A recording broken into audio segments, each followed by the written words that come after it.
Good morning, everybody. Keith Engle here for TGI Sports Talks. Jack and Keith's weekend playbook. Hopefully, everybody's doing well.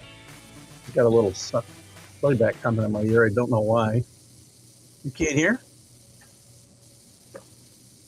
I am. Can't hear you, Keith. Still can't hear me? Great start. Hang on.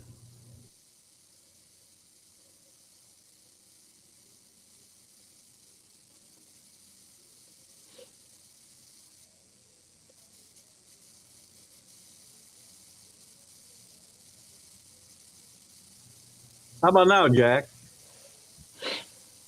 Still nothing? What the hell?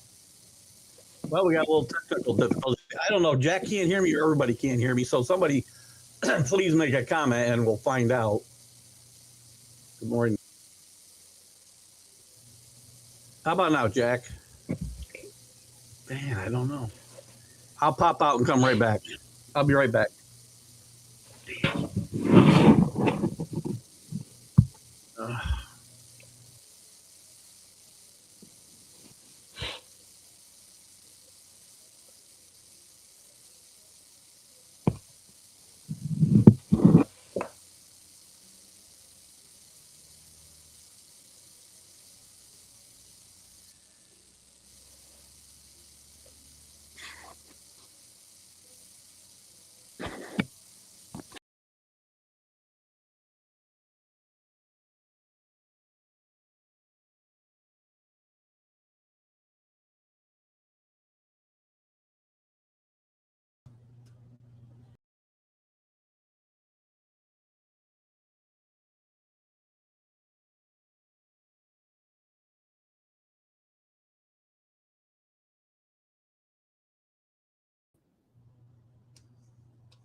Keith. Well, we're back. So sorry about that.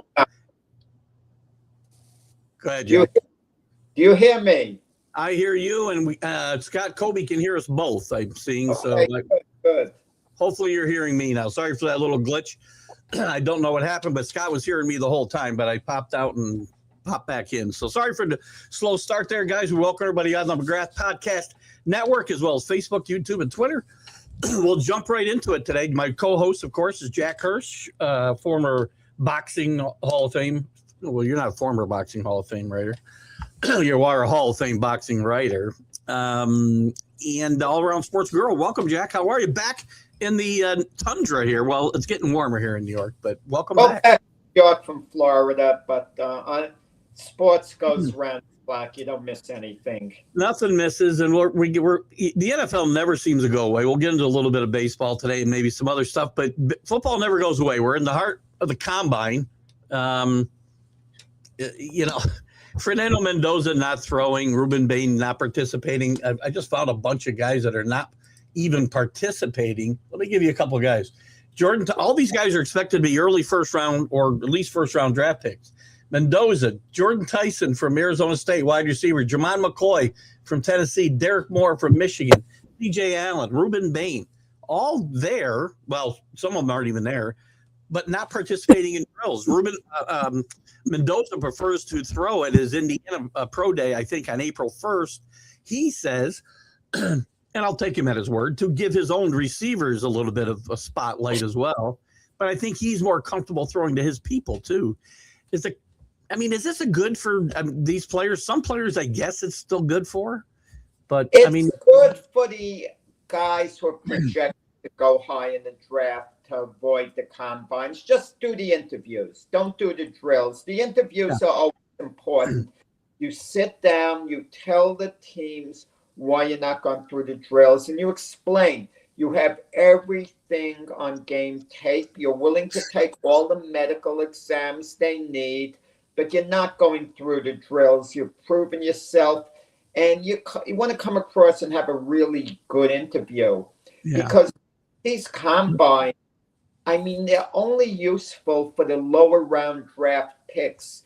If you're picking 5th, 6th, or 7th, then you want to see what a guy's doing at the combine, because it's a little bit of a crapshoot. You could take a little bit of a gamble. But we've seen it happen time and time again. players wow us in the combines, and they wind up being taken ahead of someone more worthy. Look at the Jacksonville Jaguars. They wound up passing on Aiden Hutchinson, who should have been, who they should have taken based on the combine because Walker did a better job than him. He had a higher vertical leap. Who cares?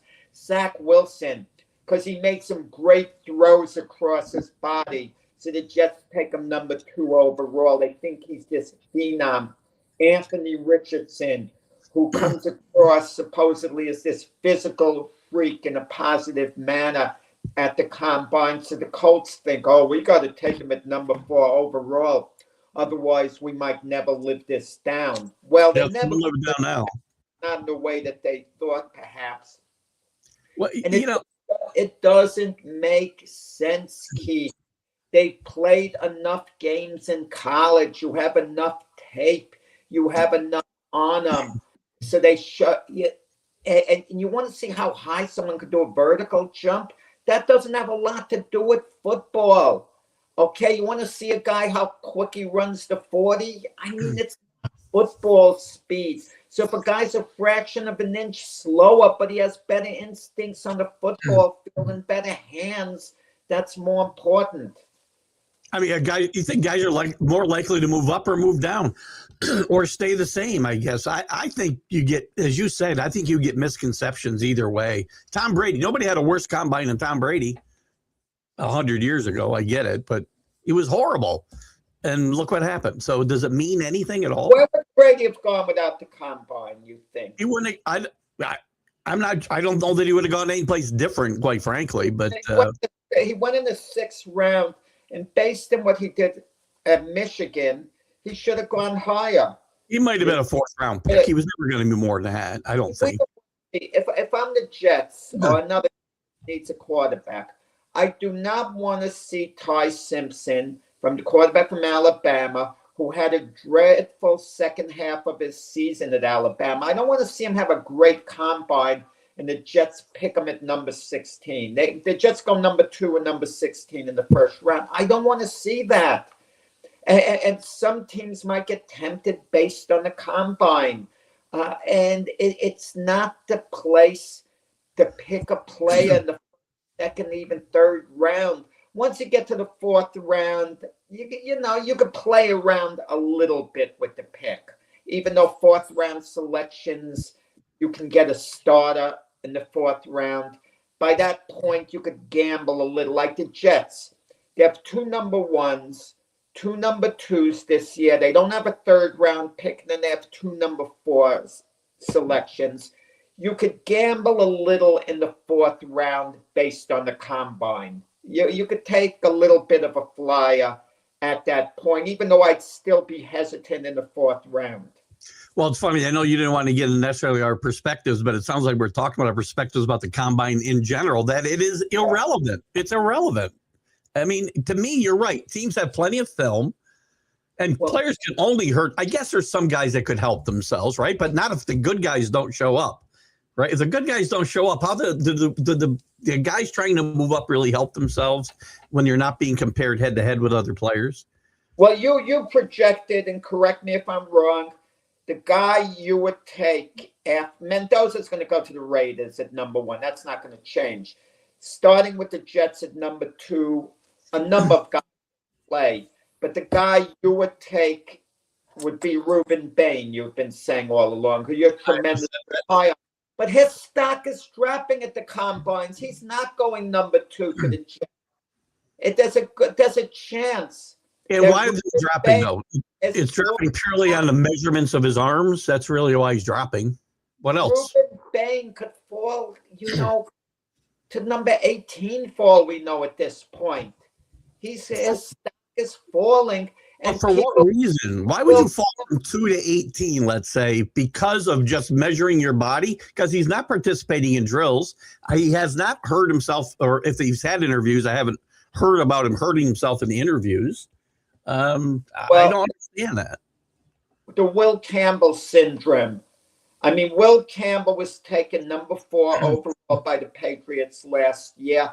I don't know, was it a combine pick? Was it a needs pick, or just they thought just the best available player straight out? You talked about film too. The film on Will Campbell was off the charts. So that's what really drove the Patriots. It wasn't a combine. Everybody talked before the draft and at the combine about the short arms. I still don't think that's his problem. I think there's other issues, footwork and health.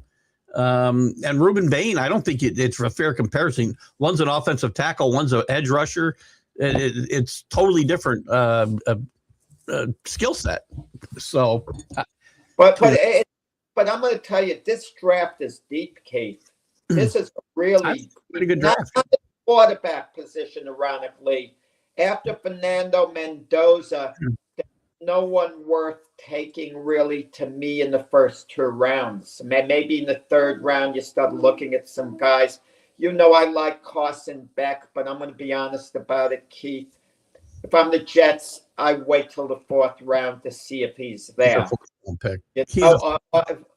You just wait. There's so many quarterbacks who are young quarterbacks in the NFL. You could take a flyer on them. And I'm thinking about this from the Jets' perspective.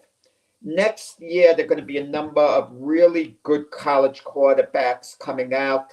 And the one I'm highest on, I've told you, is Trinidad Chambliss, who I think is, he's going to be a great NFL quarterback. Let's see where he goes next year. We're getting a little ahead of ourselves.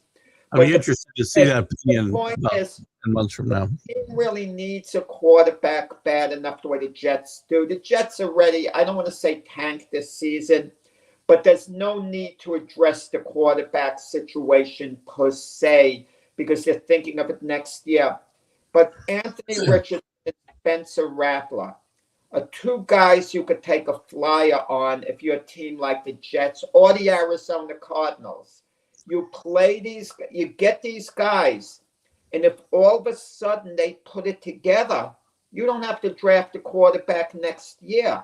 You got nothing to lose because your teams are not going to be good anyway. This is a complete rebuilding year. You do not waste your time with a Kirk Cousins type. You do not. It's a complete waste of time. Kirk Cousins would be okay with it. Not a bad team, Kate. A team like the Vikings. You don't want to be good, though. If you don't want to be good, that's my point. If you don't want to be good. They're not going to be good, but they're not. They don't have a ceiling. The Jets and the Arizona Cardinals are not going to be good this year. They have to think long-term who their quarterback's going to be.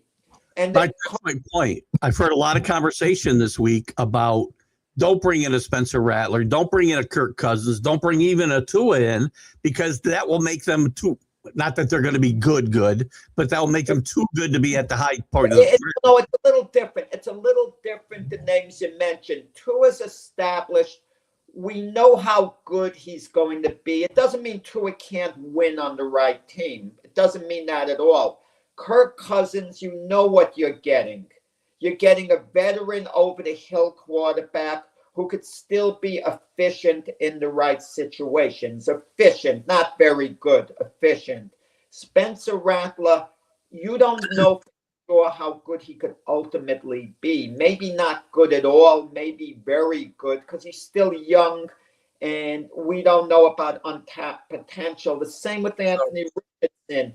These guys could suddenly break out and be very good quarterbacks, or they might go nowhere, but you can take a chance on them if you're a certain team like the Jets and the Arizona Cardinals. Well, I'm confused because are you, from the quarterback perspective, are you saying the Jets should get the guy who helps them win the least games? Should they win 2 games next year, or get a guy no. You get a Spencer Rattler, better yet an Anthony Richardson, so you lose the games. You draft high next year. If Anthony Richardson went to the Jets and he played really, really well, let's say, you might think, wow, we don't have to draft a quarterback next year. And you might not be in a position. You never know the position you're in. The Jets have 3 number 1 picks next year. But if the Jets are picking 8th overall in the draft and they like Arch Manning or Trinidad Chambliss, chances are those guys are going to go earlier. So the Jets might say, we'll give you our 3 number ones to move up to number 1 to get someone else. But it kind of messes up, your whole rebuilding process in a way if you do that. But what else are you going to do? I mean, you can make Justin Fields the start again. And even in the case of Justin Fields, people forget, Keith, the Chicago Bears moved on from Justin Fields for 2 reasons. They were going number 1 in the draft, so they didn't want to bypass the chance to get Caleb Williams. And even then, they weren't sure what they were going to do. And they also would have had to pay Justin Fields a year down the road because his rookie contract would have been up, and they didn't feel comfortable investing all that money on him. But then he went to the Steelers, and there were people in the organization who wanted the Steelers to go with Justin Fields, when he was there. So if your goal is to get high in the draft next year, then why not just play Justin Fields next year? What's the difference? I mean, the fans will be in an uproar anyway, no matter what. If they want to, do the fans care? Do they want to win, or do they want to get a draft pick? To a point, you can't run it back with something that's absolutely awful. You just want something awful to replace it. I mean, you could. It's hard. I'm not saying it's easy. Continue playing Brady Cook, who they played at the end of the year. You can't tank a whole season, and I don't think any team's doing it. Look, Kyler Murray, the Cardinals want to move on from him. It's apparent. I mean, Jacoby Brissett's not going to be the quarterback of the future. I mean, come on. But any team that picks up Kyler Murray, the problem is you have to pick him up with the attitude he's going to be your quarterback going forward. And is any team comfortable doing that? You mentioned Richardson. Richardson did okay a trade, which is a very interesting, I guess, expected development in Indianapolis. But he's got talent, and that's all he was drafted on was athletic ability, and he's got some talent. Yeah. He only played about 6 games in college, it feels like. But here's the problem: you mentioned, what if he comes in here and plays well? You think you got your quarterback of the future, but he also can't stay healthy. Well, you see what the situation is. Anthony Richardson, you're taking a flyer on him, basically. You're taking a chance on untapped potential. That's what you're doing. I mean, you're not getting him with expectations. We got our future quarterback. Not at all. Someone's got to play quarterback for the Jets this year. You're better off with Anthony Richardson, a Spencer Rattler. None of this Kirk Cousins nonsense for the Jets. Going to Minnesota. Wasted time for the Jet organization to have Kirk Cousins. Kirk Cousins can help a few teams.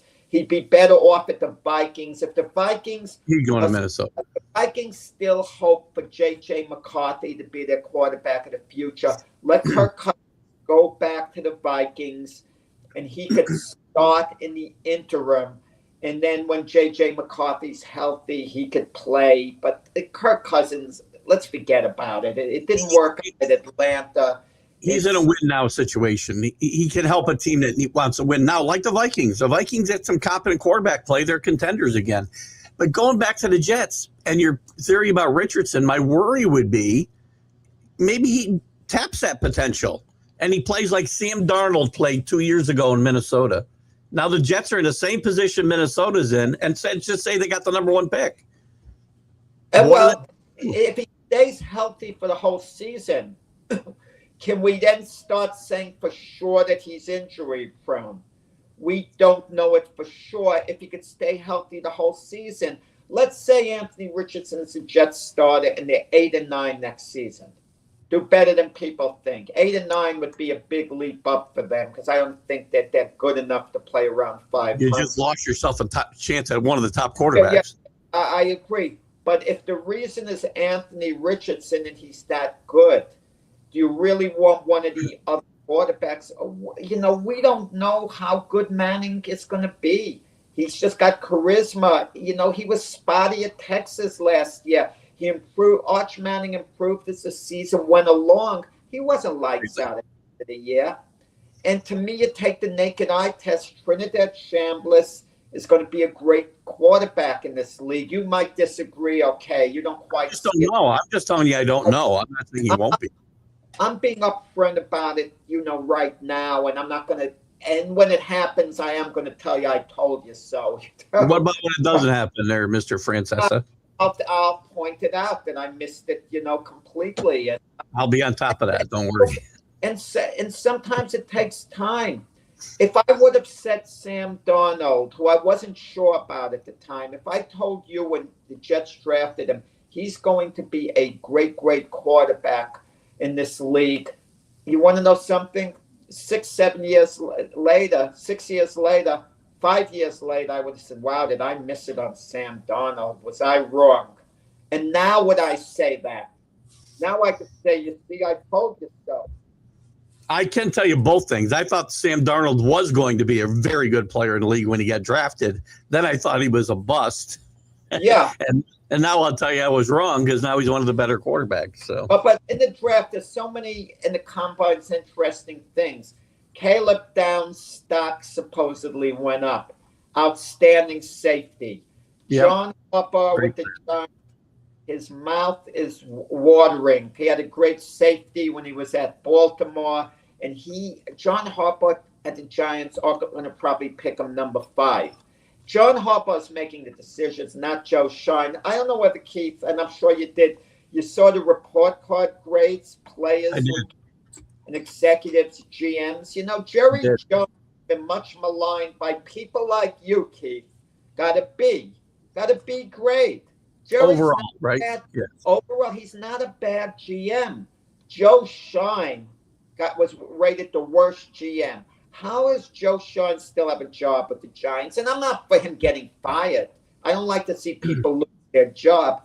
But Joe Shine's power there is minimized the way it should be because John Harbaugh took the job under the condition he's calling the shots with the Giants. I agree. He has a right to ownership. He doesn't have to go through the GM. The GM is not telling him what to do. He tells the GM what to do. And I think the Giants are better off that way. But I'm going to tell you, this draft is so deep, Keith. It's so hard to mess it up. Now, me being a Jet fan, I want the Jets, I'm going to be up front, to take David Bailey with the number 2 pick. Unless by some chance Mendoza falls to them at number 2, I think the Jets should then take Mendoza and he should be their franchise quarterback on forward. But that's not going to happen. Everyone knows Mendoza to the Raiders. Before the show, you had a very interesting comment. You'd already talked about it here as well. The possibility of Ruben Bain falling. So if he falls to 16 and the Jets take Bailey, do you take bookends and take Bailey and Ruben Bain, one in your second pick? Yeah, definitely. There are a number of really good receivers available. Well, Tyson, the one I mentioned. You're familiar. Aaron Glenn's a defensive coach, too. If the Jets have a choice between Bain or Peter Woods from Clemson, who I think Peter Woods is going to be a decent player, but he's not going to be a game wrecker. He's not going to be lights out. He'll just be a good player, nothing more than a good player. And there's nothing wrong with taking a guy who's just a good player at 16. I'm not saying you want someone that's solid, but you kind of look for upside. Like in David Bailey, I look at it 2 ways. His best case scenario, he goes to the Hall of Fame. He's going to be that great. And I think there's a good chance he will be that great. Worst case scenario, David Bailey will be another Leonard Williams.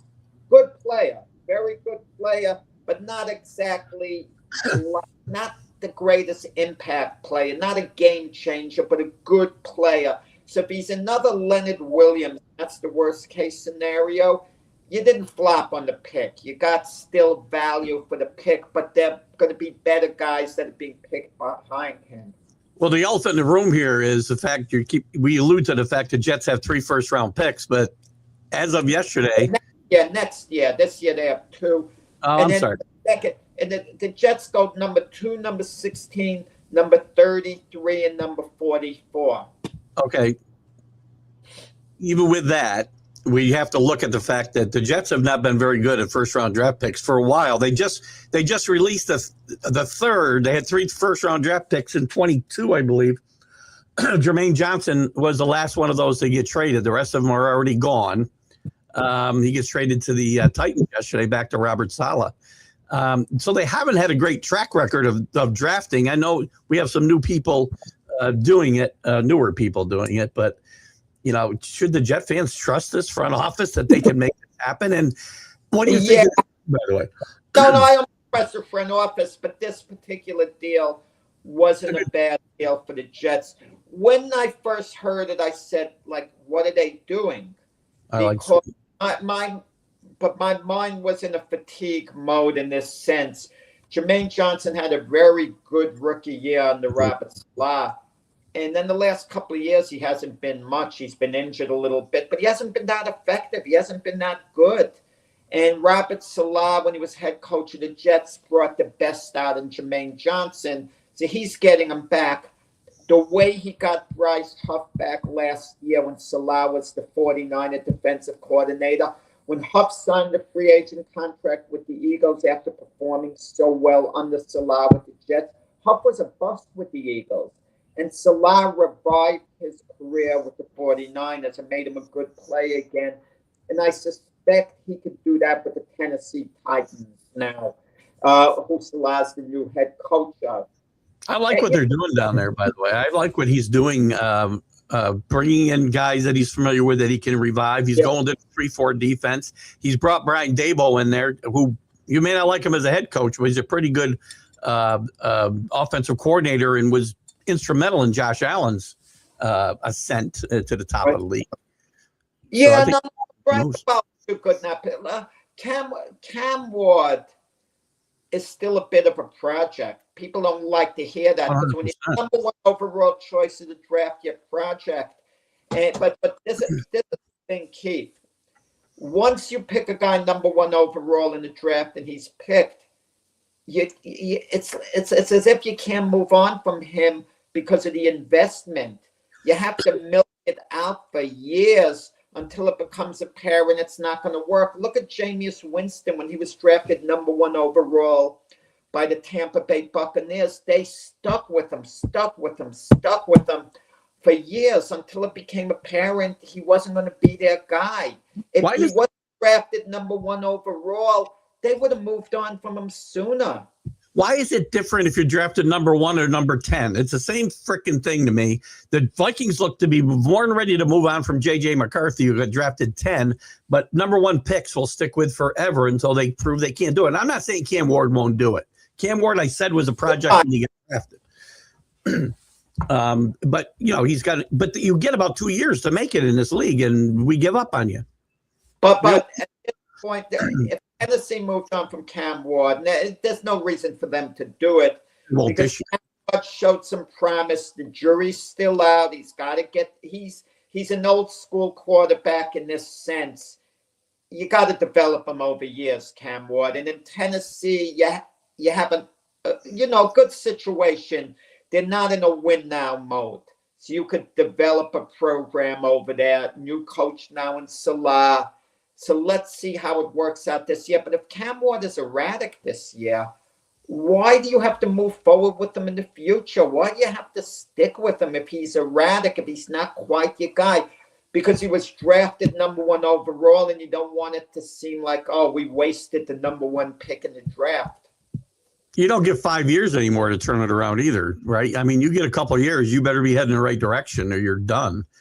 Guys like Jimmy Johnson get hired today. They'd never make it to win a Super Bowl when he won with the Cowboys in year 5. You'd never make it. You don't stick with guys. We don't stick with programs. It depends on the ownership in the situation with the coach. Look, Aaron Glenn's been given a second year. His first year, if I had to give him a grade A, B, C, D, or F, he gets an F, a flat out F. He did a flat out bad job. No way of getting around it. But I wouldn't fire Aaron Glenn on 1 year. You could say easily to do it, but I'll sit down with them and I'll say, look, what mistakes did you make? The same way with Bill Parcells. Bill Parcells after having a bad first year as a head coach. They only won 3 games at the Giants. He basically said to George Young, the GM, don't fire me. I can do a lot better. These are the mistakes I made. I like that attitude. You know, I'm going to learn from this. I'm going to be better. People kind of like that, an attitude like that. But sometimes you have a situation, it's apparent someone that's not your guy. They're not willing to learn. They're not willing to change. In the case of Anthony Richardson, the Colts did stick with him maybe an extra year more than they would have because he was the 4th overall pick in the draft. But you have to see what the alternative is. Now the Colts have this thing, we got to re-sign Daniel Jones. Really? What are their other choices? If the Colts give Daniel Jones big quarterback money, they are out of their mind. They're not going to win with Daniel Jones going forward, in the way they think they are. Can he be competent? Can he take a team to the playoffs? Yeah, I mean, Daniel Jones is all right.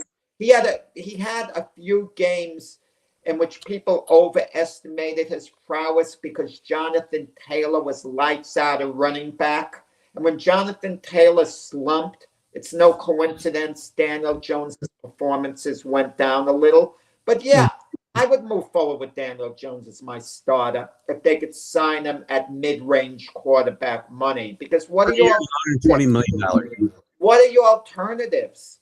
There are none. He's got Anthony Richardson who wants out, and you don't have a draft pick that's going to get you a good quarterback, and there's nobody really available. And Malik Willis is out there, and it's a name he keeps coming up, and I keep hearing him in Miami. How could I trust? I like Malik Willis. I don't trust Malik Willis because he's not enough of a body of work. Any quarterback, Keith, could tease you for a few games.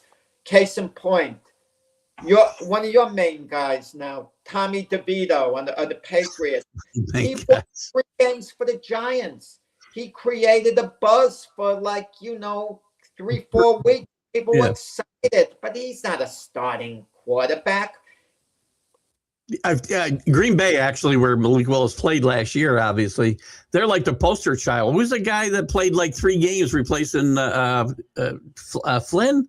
He played for Flynn. He got a huge contract from the Seahawks, and we never heard from him again. But sometimes once in a while, a guy does fulfill his potential. I never thought Geno Smith would have finally put it together the way he did in Seattle. So Sam Darnold, same thing. I mean, there's a lot of guys. Yeah, Sam Darnold. A lot of these guys getting other chances. Baker Mayfield. I mean, Baker Mayfield, I don't like the way he finished the year last year. He didn't play well. I don't like it at all. But good Tampa Bay, you move forward with Baker Mayfield if you can. But again, it comes down to what price. These guys are going to look. These quarterbacks were getting $30 million a year, and they were given another chance, and they did okay. Now they're going to want $55 million a year, and you invest in them, and all of a sudden you see Baker Mayfield reverts to being kind of mediocre Baker instead of elite Baker. So you're not sure what you're going to get with him, but I would move forward with a Baker Mayfield. You have to. Some players you move forward with, some you don't. Look, the Atlanta Falcons on a win now mode. They are. I agree. And they moved on from Kirk Cousins, and they're going to stick with Michael Penix, and that's questionable. I don't think you're sold on him either. Receiver. Did you notice that last year guys would be open? He just missed throws. Again, I tell you when I'm wrong. I'll tell you when I'm right. I told you Michael Penix was a reach. Was a big reach. Well, but the jury is still out.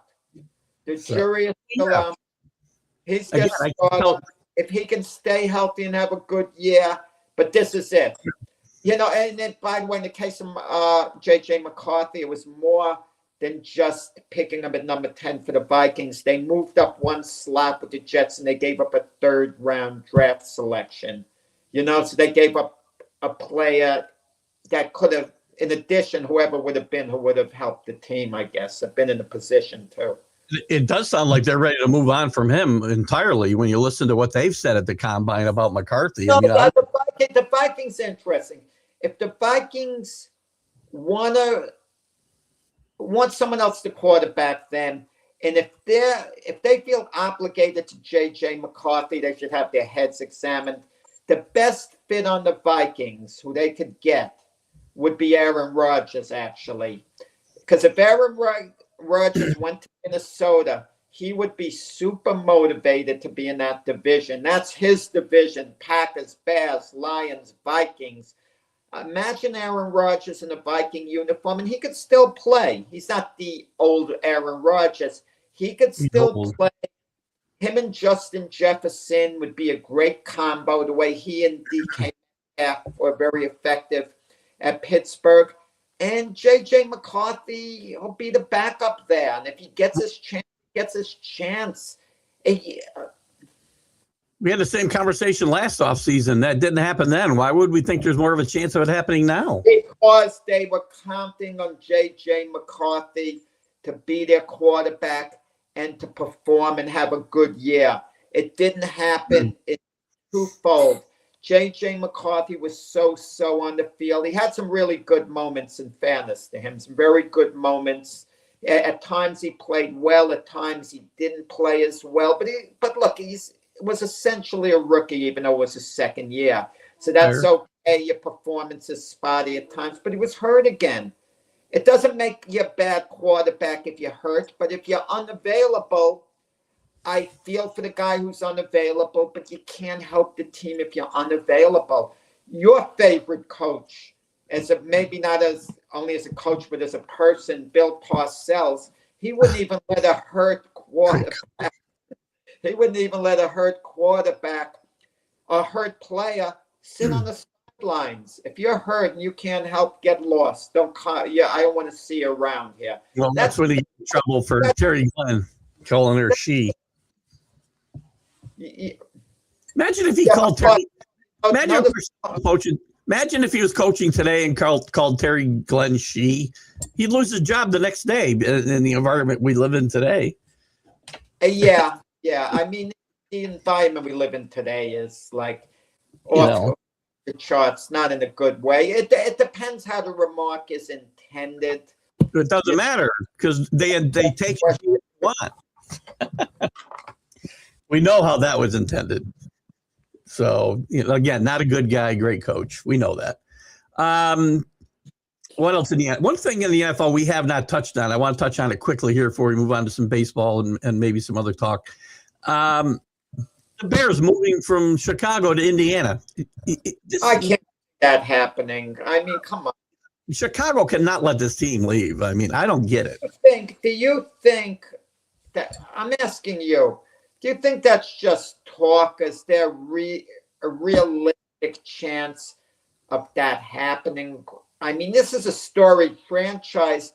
This is arguably the most storied franchise in the NFL, arguably. That's a fair comment, and I can't see it. But could you see the Giants and Jets moving to New Jersey 40 years ago? Yeah, but it's different. 50 years ago. If the Bears move to Indianapolis, they're not going to be called the Chicago Bears. Yes, they are. Playing in the. That's the way I understand it. How far away? 120 miles. Chicago. 120 miles, I think I saw. Keith, that's a pretty far travel. That's out of the loop. I might have I may be misremembering that. It might be 40 miles. Where the Jets and Giants are playing in the Meadowlands. They're across the bridge. The drive to see the Jets and Giants at the Meadowlands is somewhat similar to if they played elsewhere. So if they played at Yankee Stadium or the Meadowlands, there's not much of a difference in transportation distance for fans to see them play. My bad. 16 to 28 miles, depending on what we're talking. They 16 to 28 miles. Yeah, 120 was something else I was thinking about the other day. Oh, that might be. I'm going to tell you. From Soldier Field to where the new stadium would be in Indiana is 16 miles. Only 6. Oh, that casts a whole light on it. But the city of Chicago. You're a honey. That's like Carlos is teaching to do the Mamba, like Ralph was saying. That casts a whole different light on it. Carlos is teaching you to do the mama. Get out of here. Then he kicks him. You know who's going to pay in this is the taxpayers going to pay because they've already committed. The Bears have committed like $200 million to a new stadium. I think out by the lake, if I'm not mistaken, I can't remember exactly where it is in Arlington, I think. And the taxpayers are going to have to foot the rest of the bill because it's going to be $1 billion for a new freaking stadium. Which taxpayers in Indiana or Chicago? Well, if they stay either way, if they go to Indiana, the taxpayers are going to pay there. And if they stay in Illinois, the taxpayers are going to pay. That's the way it's going to work. I misread it now. You're telling me the geography, the distance. I didn't realize it was that close. If the Bear fans can get there basically the same way, not be inconvenienced, and they're having this brand new, beautiful stadium, and they're going to keep their name, the Chicago Bears. The way I read it, they would keep the name. That's important. The Chicago Bears, and they're never changing their name. I can't. I'd be a complete hypocrite if I argued against them making the move. It's not for me to say. I'm a New York Jet fan, and technically they play in New Jersey. Jet fans don't care. Most New Jersey fans, they were fans of the Jets in New York. They're Yankee and Met fans too. Even though it's different states, they're linked together. And it's not a state thing. It's more geography. Look, the Buffalo Bills in New York State. They're my state, New York State. I've lived in New York State my whole life. I don't give a darn about the Buffalo Bills. I don't root for the Buffalo Bills. You're paying for the new stadium. You ought to care. Pittsburgh Steelers, more like, yeah. But technically speaking, shouldn't fans root for teams in their state as well? I don't. Well, I don't. But... I mean, Buffalo, I can argue technically the Buffalo Bills are more of a New York team than the New York Jets and New York Giants because they're the only ones playing in the state. I mean, you could make that argument hypothetically. Well, Bills make that argument all the time. It's not hypothetical to them. Listen, Keith, maybe I should switch over for the time being. At least have some hope to go to the Super Bowl. Why would you kill that franchise the way you kill the Jets, though? Maybe I should. Yeah, maybe I could find a loophole in this. I'm a Buffalo Bills fan. No, because of the way the Jets have been playing. Just they're New York State. Let's talk a little baseball before we get done here today. Spring training's in full swing. Not a lot of big news. Bruce Fromming, longtime Major League umpire, passed away. 37 years, I think he umpired. 11. I don't know if this is important or not. 11 no hitters he was the umpire for. That's amazing. He passed away yesterday.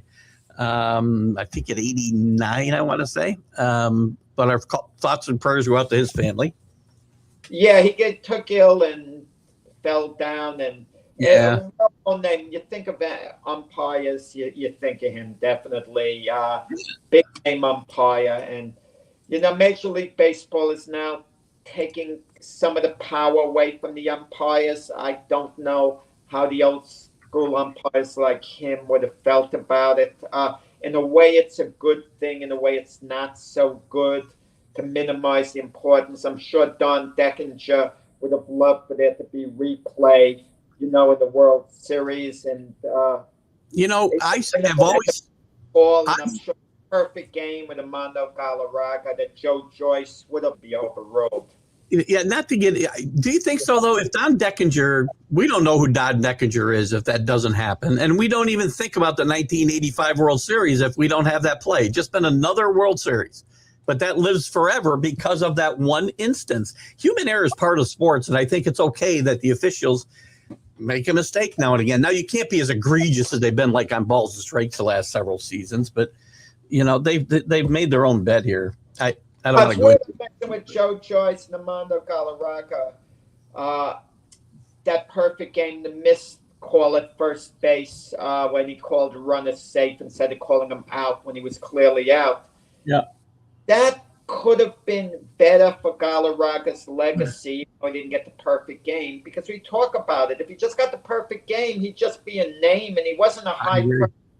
So actually, in a way, it's a blessing in disguise. And then he got the extra out. So they call it the 28th Yeah. Perfect game. So, but for Joe Joyce, I'm sure he doesn't like his name linked to that, and it's unfortunate because no less an authority than Mariano Rivera would praise Joe Joyce tremendously, saying he's also one of the best umpires, who worked his games.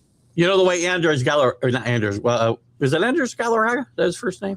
Armando Galarraga. The way he handled it himself also made him look good. The next day, he took the lineup card out, and Jim Joyce is crying at home plate, and it was just a great moment as he kind of consoled him.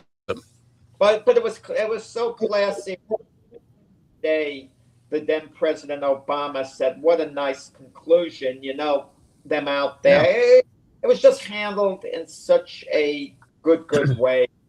Being an umpire, being an official in any sport, it's tough. You got to make a split-second call, and it's so difficult. And listen, even Steve Bartman reaching out for the foul ball, that's an instinct. A ball is hit, you instinctively stick your hands out. Just happens. That could have been anybody sitting there. A bunch of people reached out that day. People reached out. Yeah. And, the guy who threw beer on him, Steve Bartman later, I wish there's a way even now they could get this guy on tape and prosecute him. All those fans, they had to take him out with security with an armed guard for crying out loud. I mean, the kid just made a mistake. I mean, what are you going to do? Anybody could have done it. Yeah, I mean, these fans could love a player his whole career. He could be iconic to the fans. One little thing could happen and they'll turn on him. Agreed. Listen, we got fans. Listen, Keith, that's why I don't take it as seriously as you do. You want to be liked by all the listeners out there. I know the way they do. I don't know. Fullers, they could turn on me like that. I know that. Even though I love those guys, I'm only joking now, kind of when I'm spending my time trying to get them to turn on you. I'm joking to those guys. But players, they turned on Derek Jeter, the Yankee fans, all of a sudden during the contract thing, because the Yankees created a narrative. It was sickening to me to see Tiki Barber inducted into the Ring of Honor, and these idiot Giant fans booed. Terrible. That tells me what Giant fans are all about. That Terrible. tells me how classless Giant fans are. And they could clap and cheer all they want for their iconic players of the past or their present team. They're classless for the way they boo Tiki Barber. Listen, granted, Tiki Barber, you could call him a first-class jerk if you want. That's okay. I'm not gonna argue with it if you say Tiki Barber is a bad guy. But if one of your players is getting inducted into the Ring of Honor, if you don't like them, be quiet. You don't have to telling you to cheer for them. Be quiet. You don't boo them loudly. How painful was that? The case of Jerry Krause, when he's getting in the Bear Ring of Honor, whatever, both fans are booing him to the point where his widow there's brought to tears. What classless individuals. It's fair. Speaking of, somebody who's not going to get booed when their number is retired, and that's going to happen, I believe, this year, is CC Sabathia, who the Yankees have decided to retire his number 52. And it prompts the question. The Yankees have been retiring a lot of numbers lately. And I thought you and I would go through this list real quick and say yay or nay that these numbers should be retired. We'll start with CC. And I'm going to say it flat out. And if CC, you're listening to this, in which I'd be astonished if you were. No, you don't deserve to have your number retired. Because CC, you have always been the type of guy who tells it like it is, CC. You speak your mind. You were a great, great leader on the Yankees. You weren't just a great pitcher. You were a great leader, a phenomenal leader. But CC, and I respected you for this. When Aaron Judge and Shohei Ohtani, a few years back, were both vying for the MVP, you made it clear that Ohtani should be the MVP because what he was doing was phenomenal. No disrespect to Aaron Judge, who CC, you stated you had tremendous respect for. but Ohtani was in a class of his own with everything he did, in your opinion. So with that said, I'm going to give my opinion, even though you were one of my favorite Yankees. No, you don't deserve to have your number retired. You deserve to go to the Hall of Fame. Yeah. You getting a plaque in Monument Park, I could be fine with you getting the plaque in Monument Park. Great. No, numbers should only be retired by a number of players who are truly iconic. You were never iconic as a Yankee, not even close to being iconic. Okay, Let's go. Lou Gehrig's iconic, Joe DiMaggio, Mickey Mantle, etc. Let me go through the list, and we got to be succinct because we don't have a lot of time. But let's go through the list really quick. Billy Martin. No. Yeah, you're not. No, I agree. Derek Jeter. Yes. Babe Ruth, we know. Lou Gehrig, yes. DiMaggio, yes. Yes. Joe Torre, yes. Absolutely not. Absolutely. Really? Are you kidding me? Torre never played for the Yankees. 12 seasons. 4 World Series championships. He was fortunate to inherit a team like that. I mean, come on. I mean, Torre, absolutely not. Absolutely. We'll disagree on that one. Close. We'll disagree on that one. Number 7, Mickey Mantle, obviously, is in. 8, Bill Dickey and Yogi Berra. Yeah, yes. Yeah. Roger Maris, number 9. No, absolutely not. I agree. Greg Nettles should have his number retired. Number 9. Oh, Nettles absolutely shouldn't have his number retired. Not even close. But Nettles should be in Monument Park. Nettles wasn't iconic along the lines of Gehrig and DiMaggio. He wasn't iconic. Well, he's not DiMaggio in that, but all right, I agree. I'll give you that. Phil Rizzuto at 10. Not quite. Phil Rizzuto belongs in Monument Park. He was more popular as a broadcaster. He was not quite Phil. No, I'm sorry. No, as much number as we 15. Number 15, obviously Thurman. Yeah, Thurman. His whole story, everything. Yeah. 16, Whitey Ford. Yes, Whitey Ford. Whitey Ford. Yeah.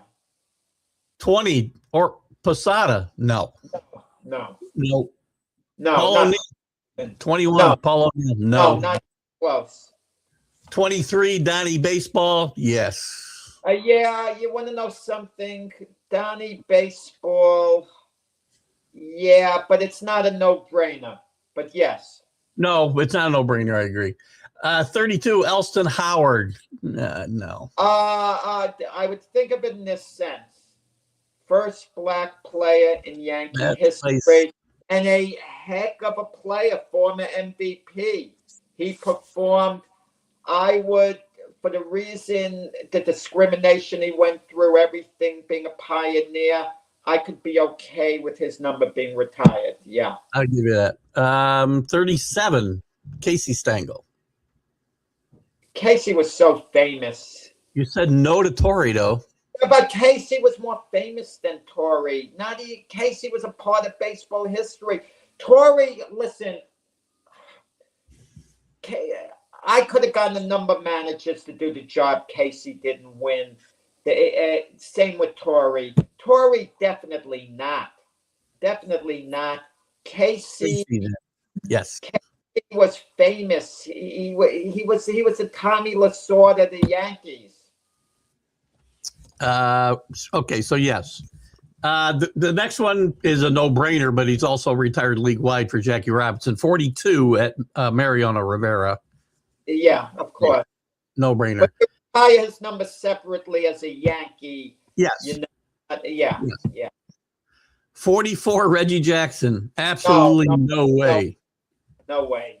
5 years as a Yankee. Come on.